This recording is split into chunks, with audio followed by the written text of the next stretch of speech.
마태복음 20장 1절부터 16절 은혜에 대한 감사라는 제목으로 함께 말씀을 살피도록 하겠습니다. 포도원 품꾼에 대한 비유입니다. 우리 성도님들이 잘 아시는 말씀이죠. 근데 제일 마지막 절에 보니까 먼저 된 자와 나중된 자에 대한 그런 말씀을 하십니다. 먼저 된 자가 나중되고 나중된 자가 먼저 되리라 이렇게 말씀을 하십니다. 좀 이상하죠. 먼저 왔으면은 인정을 받아야 되고 일찍 왔으면은 그만큼 대접을 받아야 하는데 주님 말씀은 또 반대로 말씀하십니다. 먼저 된 자가 나중되고 나중된 자이지만 먼저 될 자가 많다라고 이렇게 말씀을 하십니다. 19장에 보면 같은 표현을 하시는데요. 먼저 된 자로서 나중된 자가 많으리라 이렇게 말씀을 하십니다. 뭔가 좀 맞지 않고 또 이렇게 먼저 온 입장에서는 굉장히 섭섭할 수 있는 그런 말씀을 주님이 하십니다. 오늘 포도원 비유 앞에 19장에 보면은 이런 내용이 나옵니다. 부자 청년이 있었죠. 많은 재물을 소유했던 한 청년이 주님께 나와서 영생에 대한 그 질문을 던집니다.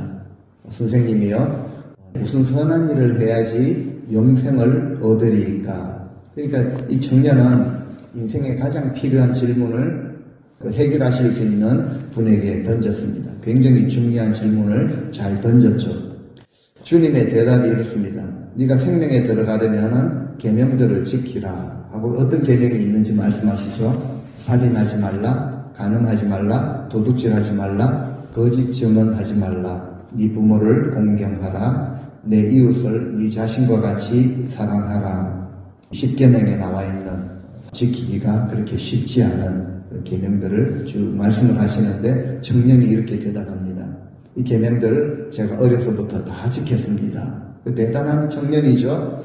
근데 주님이 이렇게 또 말씀하십니다. 네가 온전하고자 한다면은 네 모든 소유를 다 팔아가지고 가난한 자들에게 주라. 그리하면 하늘에서 보화가 너에게 있을 것이다. 그리고 와서 나를 따르라. 이렇게 말씀을 하십니다. 주님의 마음의 제일 중심은 이 청년이 주님을 따르는 것을 원하셨죠. 그러기 위해서는 모든 소유, 무거운 짐이 되는 이 모든 소유를 정리하는 것이 우선이다. 말씀을 하시죠.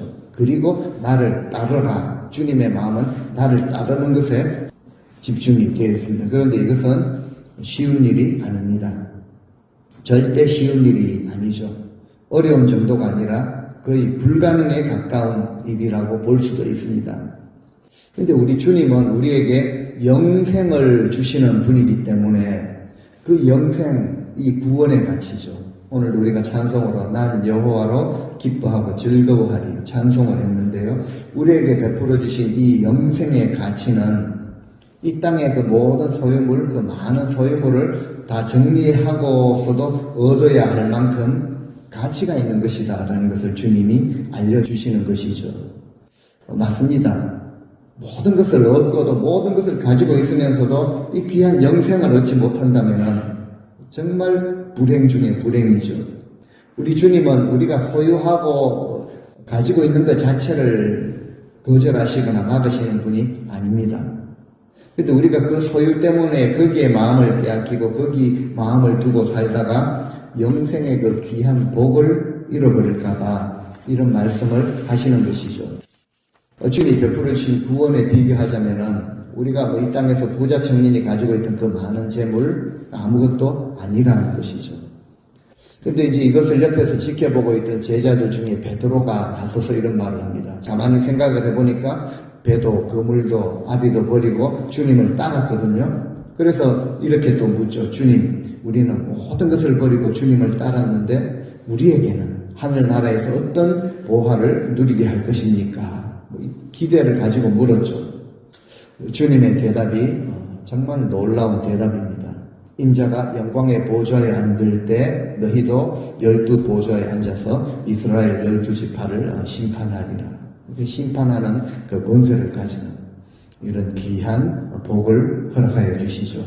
그래서 19장 제일 마지막 19절 20절에 보면은 주님이 이렇게 말씀을 하십니다. 이 두 절을 우리가 같이 한번 읽어보시겠습니다. 또 내 이름을 위하여 집이나 형제나 자매나 부모나 자식이나 전토를 벌인 자마다 여러 배를 받고 또 영생을 상속하리라. 그러나 먼저 된 자로서 나중되고 나중된 자로서 먼저 될 자가 많으니라. 우리 주님을 위하여서 이 땅에 모든 것 있으면 더 좋겠지만요, 일부분 좀 큰 부분을 버리는 것 우리 결단으로 잘 되어지지 않습니다. 우리 성도님들이 잘 알고 계시겠지만 한번 은혜 받고 마음 먹는다고 쉽게 되어지는 일이 아닙니다. 그래서 먼저 된 자, 먼저 믿은 자이지만 나중되고 나중된 자인데 먼저 될 자가 많다라고 이렇게 말씀을 하십니다. 근데 이것이 언제 가능한가? 주님이 우리에게 베풀어 주신 이 구원의 은혜, 영생의 이 은혜가 진정으로 우리에게 가장 귀한 것으로, 가장 큰 것으로 다가올 때 내려놓음이나 나누는 것이나 버리는 것이 그냥 되어진다라는 것이죠. 이 말씀을 하시고 나서 오늘 본문에서 제자들을 향해서 포도원 비유를 이야기를 하십니다. 그러니까 이 비유 역시 먼저 된 자, 먼저 믿은 자들을 대상으로 하시는 말씀, 주님 가까이 따랐던 제자들에게 하신 말씀이다 라는 것을 우리가 알 수가 있습니다. 1절부터 한번 보시겠습니다.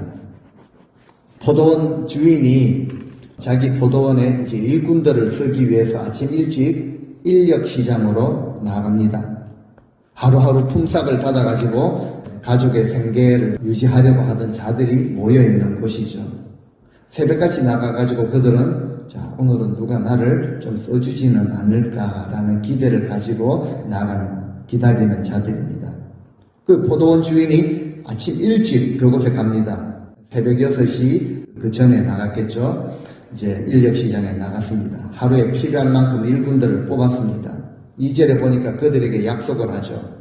오늘 하루 열심히 일하면은 하루 품삯 한 데나리온을 주겠다. 한 데나리온이 노동자 하루 품삯으로 알려져 있습니다. 뭐 제 기준으로 본다면은 한 150불 정도 될까요? 합의하에 사람들을 포도원으로 이제 들여보냅니다. 근데 주인의 모습을 보니까 여러 시간에 걸쳐가지고 계속 나갑니다. 그리고 계속 일꾼들을 포도원으로 불러들이죠. 3절에 보니까요, 제3시. 그러니까 이제 여기다가 6시간을 더하면 되는데요. 오늘날로 말하자면 오전 9시 정도 됩니다. 그러니까 3시간 정도 지나고 아침 시간에 나가보니까 장터에 놀고 서 있는 사람들이 또 있습니다. 포도원으로 들여보내죠. 그런데 이번에는 한 데나리온을 주겠다라고 하지 않고 얼마를 주겠다라고 하십니까? 4절에 보면요. 너희도 포도원에 들어가라. 내가 너희에게 어떻게 주리라? 상당하게 주리라. 이렇게 말씀을 하시죠.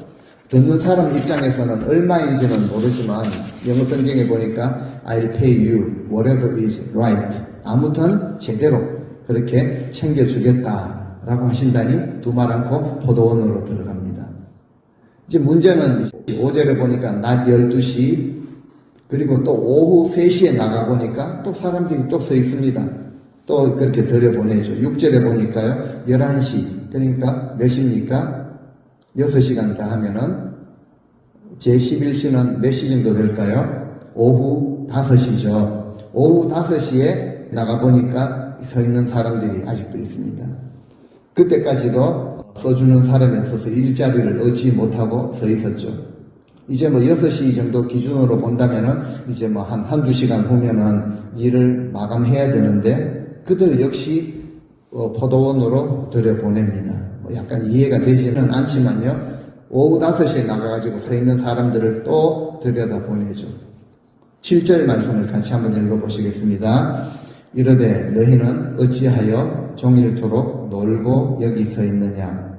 이르되 우리를 품꾼으로 쓰는 이가 없음이니이다.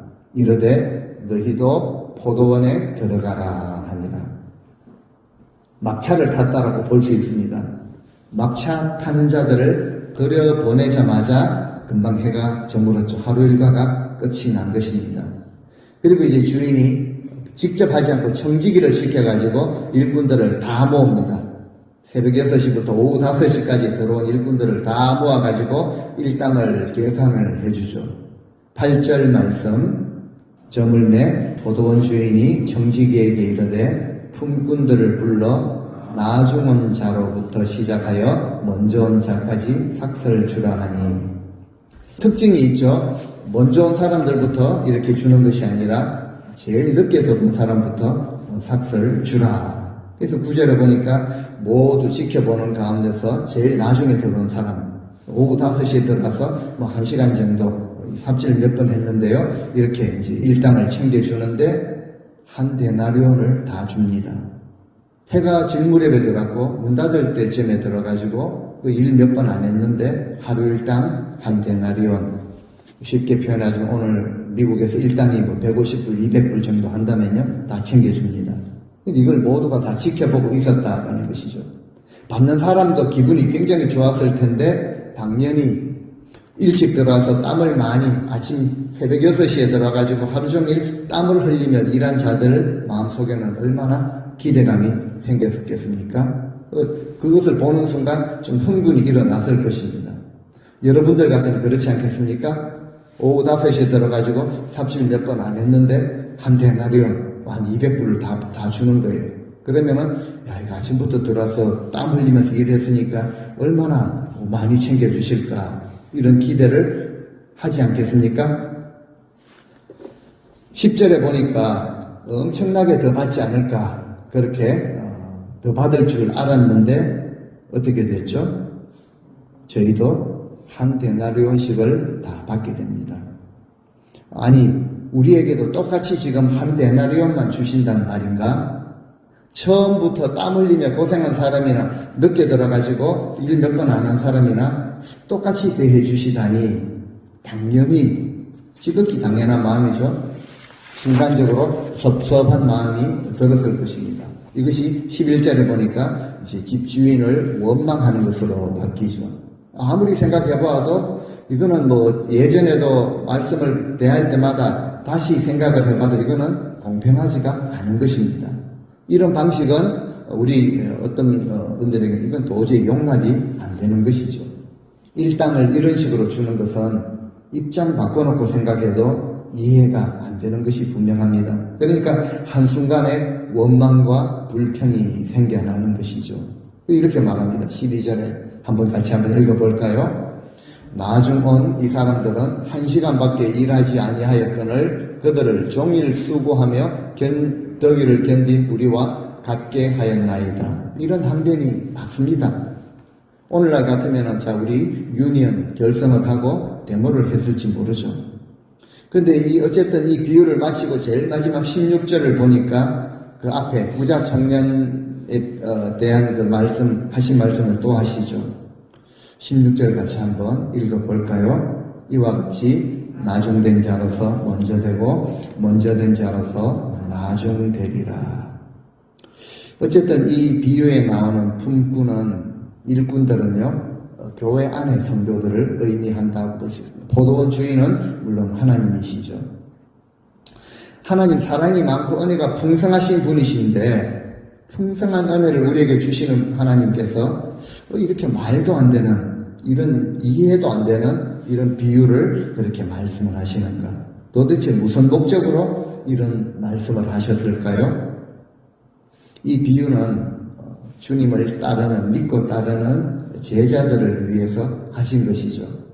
어느 통 큰 그 주인이 품꾼들에게 늦게 온 자에게도 한턱 그렇게 쏘시는 이런 비유가 아니라 예수님을 믿고 따르는 성도들에게 하신 말씀이다 라는 것이 사실 더 마음이 아픕니다. 앞에 19장에서 주님이 부자 청년과 대화를 나누실 때 네 재산을 다 팔아가지고 가난한 자들에게 나눠주라.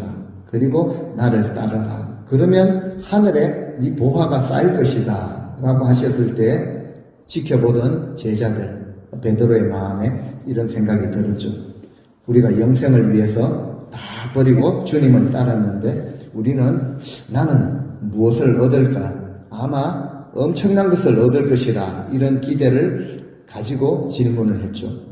돌아오는 주님의 대답은 물론 다스리는 권세를 심판하는 권세를 얻기도 하지만요.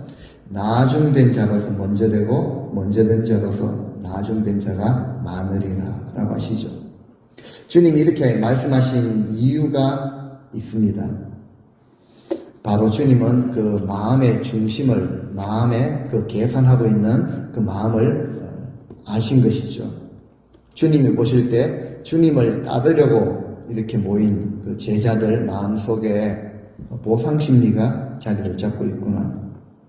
아니, 어떤 일을 하고 우리가 헌신을 하게 되면은 상을 얻을 것이다, 칭찬을 받을 것이다 라는 기대는 가져야 합니다. 사도 바울 역시 내가 부르심의 상을 받기 위해서 내가 표대를 향하여 내가 달려가노라 라고 바울도 그렇게 고백을 했습니다. 근데 바울의 이 고백은 물론 상 받는 것도 있지만요, 거기에 지금 초점이 맞추어져 있는 것이 아니라 자신은 끝까지 달려가노라 라는 것에 초점을 두고 말을 한 것이죠. 사실 우리는 열심히 그렇게 물론 나와서 일하는 걸 가지고 열심히라고 이렇게 표현하고 싶지는 않습니다. 우리는 열심히 달려가지는 않으면서 조금 이렇게 생색을 내고 보상을, 인정을 받으려는 것에 지대한 관심을 가지고 있을 때가 많다라는 것을 생각해 보게 됩니다. 주님께서 이 베드로를 비롯한 제자들을 보실 때 너희는 이미 얻은 이 엄청난 이 귀한 이 영생의 선물, 부르심에 대한 이 은혜, 이것에 대한 감사가 아니라 그저 배와 거물을 버렸다고, 모든 것을 버렸다고 하지만 뭘 버렸겠습니까? 배와 거물을 버려두고 나를 좀 따랐다고 해서 어떤 지금 마음의 보상심리가 자리를 잡고 있다면은 이 신앙은 온전하지 못한 신앙이다. 주님이 보실 때 그렇게 보셨다는 거죠. 하늘의 이 보화 정도가 아니라 너희에게 값없이 베풀어준 이 구원의 은혜에 대한 감사가 마음속에 자리 잡지 못하고 있다면은 병든 신앙이 될 텐데 주님이 이것을 염려하신 것이죠. 그래서 이 포도원 비유를 말씀하신 것입니다. 안타깝게도 먼저 된 자가 나중되어 버리고 나중된 자로서 먼저 될 자가 많다라고 이렇게 하셨습니다. 주님이 말씀하셨죠. 혹시라도 이런 표현을 혹시라도 우리에게 하신다면 이것은 굉장히 부끄러운 일이 될 것입니다. 제자들에게 이런 표현을 하셨는데요. 오늘 본문을 통해서 사실 우리에게 주시는 말씀이기도 합니다. 그렇다면은 이미 우리는 이 구원의 큰 은혜를, 진짜 구원의 은혜를 받은 자라면은 이 엄청난 은혜를 받은 우리들, 먼저 믿은 우리들이 어떤 자세로 주님을 따라야 하는가? 11절에 이렇게 반면교사의 역할을 하는데요. 받은 후에 집주인을 원망하여 이런 자세로 신앙생활을 해서는 안 된다라는 것이죠. 원망해서는 안 된다라는 것입니다. 실컷 일을 하고도 땀을 흘리고도 주님께 책망받을 일이 된다라는 것이죠. 우리 주인 되시는 하나님께서 우리를 불러주신 이 은혜를 입고도 서로 다른 사람이 어떻게 대접을 받는가 비교하면서 우리 마음속에 원망이 자리 잡게 된다면은 좀 병든 신앙, 잘못된 신앙으로 나아가기가 쉽습니다. 혹시라도 우리는 어떤 이유에서든지 서로를 비교하며 원망이 우리 가운데 자리를 잡고 있다면은 신앙이 온전하지 못하다, 병들어 있다라는 것이 분명합니다. 역사적인 그런 예를 성경의 예를 보더라도 이것이 얼마나 참 안타까운 모습인가를 알 수가 있죠. 대표적인 것이 바로 출애굽한 백성들이 광야에서 끊임없이 하나님을 원망하고 인도자 모세를 원망했죠. 그러다가 그 결과가 그들 중에 한 명도 약속의 땅에 들어가지 못하고 광야에서 모두 쓰러졌습니다. 그래서 야고보 사도가 이런 권고를 하고 계시죠. 5장 9절을 같이 읽겠습니다. 형제들아 서로 원망하지 말라. 그리하여야 심판을 면하리라. 보라 심판주가 문 밖에 서 계시니라. 임박하셨다는 거죠. 그래서 심판주가 가까이 계시는데 우리가 피해야 할 가장 우선적인 것 중에 하나가 바로 원망하지 말라라는 것이죠. 하나님이 심판주가 누구를 심판하시는가? 은혜를 잊어버리고 원망하며 불평하는 자들을 심판하신다라는 반증이 아니겠습니까? 먼저 왔으니까, 더 수고했으니까, 내가 땀을 좀 더 많이 흘렸으니까 내가 더 받아야 한다라는 것은 누구의 기준일까요? 주인이 정하신 기준일까요? 아니면은 일꾼들이 가지고 있는 그런 기준일까요? 바로 품꾼들의 그런 기준에 지나지 않는 것이죠. 나중 온 자들은 약속대로 받았습니다. 약속대로 한다는 일을 받고 상당하게 받은 것이죠.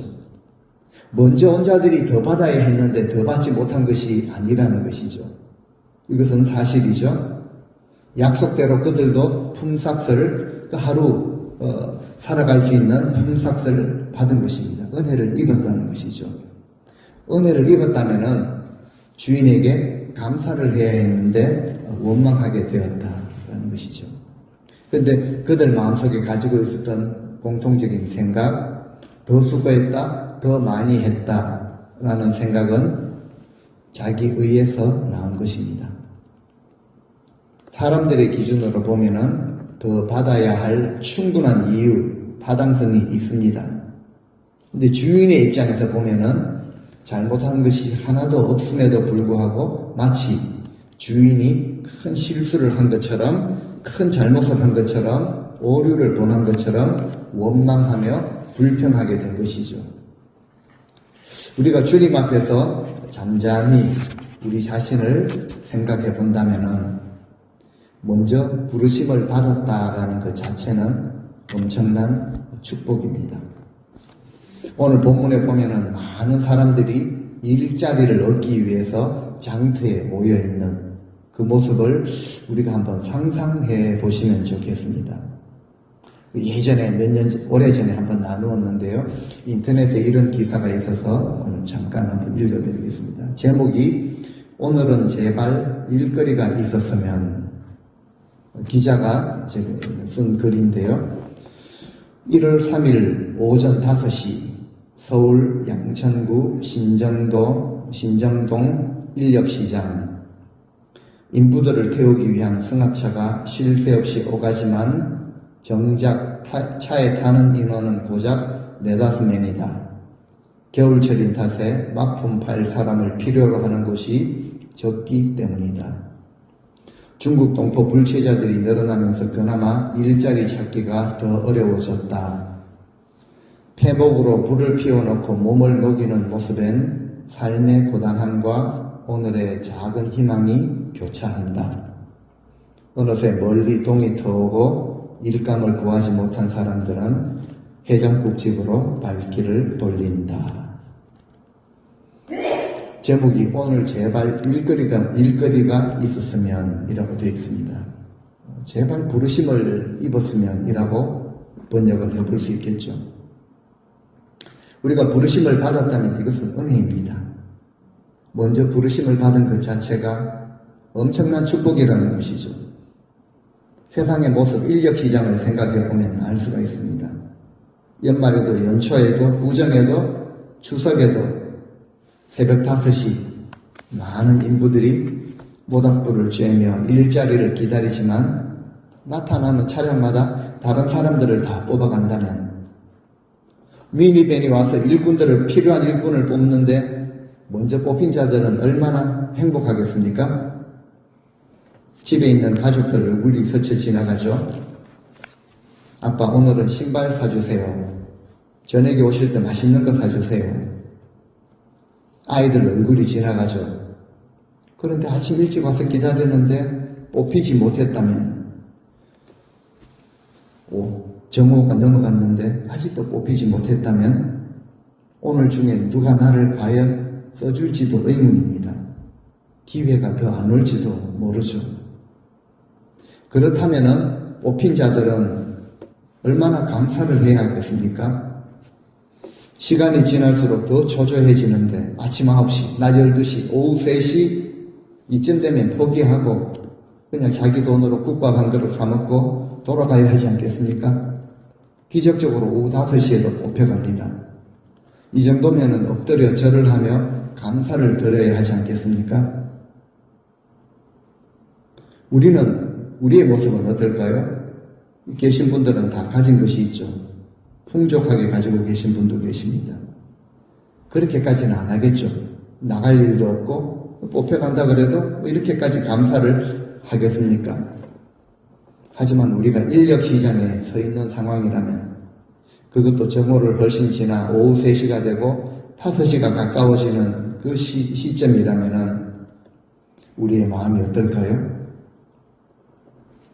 언제 택함을 받았든지 진짜 우리를 써주시는 것만으로 감사를 해야 되지 않겠습니까?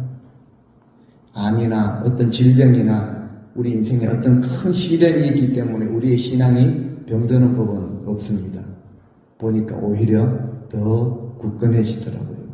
더 주님을 의지하게 되고 주님께 더 나아가게 됩니다. 가만히 생각을 해보니 진정으로 우리 신앙을 정말 병들게 하는 것이 있다면 바로 자신의 의를 주장하는 공로의식이라는 것이죠. 내가 뭘 좀 했는데, 내가 공을 좀 세웠는데 그만한 대접 인정을 안 받으면은 굉장히 섭섭해하고 원망과 불평을 쏟아놓는, 자신의 입장을, 자신의 생각을 주장할 만합니다. 근데 중요한 것은요, 주인 되시는 주님께서 이것을 아주 싫어하십니다. 오늘 이 비유를 통하여서 말씀하시는 것을 보더라도 알 수가 있습니다. 바리새인들이 하신 말씀뿐만 아니라 이런 비유를 통해서 우리에게 주시는, 야고보 사도가 우리에게 전하는 이런 말씀을 보더라도요, 하나님이 이것을 굉장히 싫어하신다는 거죠. 우리가 하나님 입장이 될 수도 없고 감히 그렇게 하지는 못하지만 아버지의 마음을 우리가 배우지 않습니까? 죄 가운데 죽을 수밖에 없었던, 죄로 죽었던 우리를 구원하시기 위해서 아들을 보내주셨고, 주님은 십자가에 죽으시기까지 순종하심으로써 우리의 모든 죄값을, 수치와 모독, 그 고통을 감수하시면서 우리의 모든 죄값을 다 해결해 주셨는데, 이 구원의 엄청난 은혜를 베풀어 주셨는데 이것만으로도 감사하지 못하고 뭘 좀 했다고, 조금 수고했다고, 땀 조금 흘렸다고 자신이 더 받아야 한다, 자기 의를 주장하는 것을 하나님 충분히 아주 싫어하실 만하죠. 그래서 주님이 이 비유를 말씀을 하십니다. 바리새인의 주장과 같죠. 우리는 선행을 행하였고 일회에 2번씩 금식 기도도 하였고 율법을 철저하게 근처에 11조까지 드렸는데, 열심히 했는데 이런 마음, 원망과 불평이 생긴다면 칭찬은커녕 오히려 책망을 받게 되는 것이죠. 13절, 14절, 15절 말씀 나옵니다. 같이 우리 한번 읽어보시겠습니다. 주인이 그 중의 한 사람에게 대답하여 이르되, 친구여, 내가 네게 잘못한 것이 없노라. 네가 나와 한 데나리온의 약속을 하지 아니하였느냐? 네 것이나 가지고 가라. 나중 온 이 사람에게 너와 같이 주는 것이 내 뜻이니라. 내 것을 가지고 내 뜻대로 할 것이 아니냐? 내가 선함으로 네가 악하게 보느냐? 단호하게 말씀을 하시죠. 사실 엄청난 책망입니다. 네 것이나 가지고 가라. 이런 표현은 사실 들어서는 안 되죠. 정말 우리 마음에요, 주님은 선하신 분이십니다. 주님 행하시는 모든 일이 옳습니다. 주님. 그저 주인의 밥상에서 떨어지는 부스러기라도 주시면 감사하게 받겠습니다. 가진 자들의 입장에서는요, 이것이 비굴하게 보일지 모르겠습니다. 근데 주님은 이것을 비굴하다라고 하지 않습니다. 정말 귀한 믿음으로 보신다는 거죠. 왜 그렇습니까? 정말 주님을 주인으로 인정하는 모습이죠. 주님의 것을 가지고 주님의 뜻대로 행하시는 것을 인정하는 것, 진짜 신앙의 모습 아니겠습니까? 맞습니다. 주님은 주님의 것으로 주님의 뜻대로 행하실 권리가 있으신 분이죠. 주권이 주님께 있는 것입니다. 내가 살아온 경험, 주워들은 지식, 내가 옳게 판단한다라는 자기 기준으로 판단하게 되면은 지난주일 말씀처럼 내가 주인하겠다, 내가 하나님 대신하겠다라는 것이죠. 하나님은 이렇게 우리의 속 마음을 아시고 그렇게 간주를 하십니다. 그래서 우리 주님의 뜻을, 주인의 뜻을 알아야 하는 것이죠. 예전에 다시 이 말씀을 전하도 지금 생각이 나는데요. 제가 건축일을 할 때 어떤 노부부의 그 집을 이렇게 수리를 한 적이 있습니다. 사장 집사님이 잠깐 재료를 사러 가면서 우리 한 서너 명이서 일하고 있었는데요. 그 할아버지 할머니들을 돕기 위해서 나무를 어디서 많이 주워 오셨어요. 긴 나무들을, 나무 토막을 많이 주워 오셔가지고 가면서 이거 좀 잘라 놓으라는 거예요. 이분들 화로에다가 넣어서 쓰기 좋게. 저는 이거 잘라야 된다고 생각하고 당연히 자르려고 하는데 일을 좀 이렇게 조금 더 알았던, 먼저 일했던 어떤 한 젊은 집사가 이렇게 하면 안 된다고, 이렇게 하면 톱날도 다 망가지고 이거 이렇게 해줄 필요가 없다고. 제가 말했죠. 아니 사장님이 가시면서 이거 해놓으라고 했다. 저분들 돕기 위해서. 괜찮다. 우리 지금 이거 빨리 끝내야 된다고. 아니나 다를까 사장님이 오셔서 혼을 내더라고요. 또 시키는 대로 주인의 뜻대로 안 했다는 것이죠. 일하면서도 주인의 뜻을 알지 못하고 잘 따르지 못할 때 책망을 받게 되죠. 성경은 끊임없이 우리에게 하나님 아버지의 마음을 보여주십니다. 하나님은 하나님의 것을 가지고 하나님의 마음으로, 하나님의 뜻으로 이렇게 선하게 모든 일을 행하신다라는 것이죠. 하나님 아버지의 마음을 모르면 우리 신앙생활이 실질적으로 굉장히 피곤해집니다. 보상을 안 받으면 섭섭하고 시험에 들죠. 섭섭막이라는 이런 표현이 있을 정도로. 그런데요, 하나님 아버지의 마음을 깨닫는다면 정말 신앙생활이 행복해집니다. 그저 베푸신 은혜가 감사하고, 비록 내가 땀을 많이 흘리고 수고도 하고 내게 내 것을 가지고 헌신을 하지만 정말 모든 것이 감사한 은혜로 다가온다는 거죠. 거두어 가신 것이 있어도 남은 것으로 감사하는 자가 됩니다. 그저 죄와 허물로 얼룩졌던 우리 인생을 선택해 주셔가지고 천국 포도원에 들여 넣어주신 것만으로도 충분히 감사할 것이 된다는 거죠. 하박국이 이것을 깨닫고 그렇게 고백하지 않습니까? 오늘 듣기 좋게 그냥 편하게 무화과 나무 잎에 외양간에 송아지 없고 밭에 식물이 없어도 나는 구원의 하나님으로 인하여 기뻐하리라, 이렇게 고백한 것이 아니라는 것이죠. 베푸신 은혜를 감사함으로 받고 정말 기뻐하는 자들, 조금 부족하더라도, 내가 좀 연약하더라도 오히려 그리스도의 능력이 나를 통해 나타나기 때문에 도리어 크게 기뻐했던 이 바울처럼 주님이 기뻐하시는 믿음의 사람, 나중된 자였지만 먼저 된 자처럼 성숙해지고 온전해지는 이런 신앙의 삶을 살아가실 수 있는 우리 복된 가밀교회 성도님들 다 되실 수 있기를 우리 주님의 이름으로 축원드립니다. 아멘.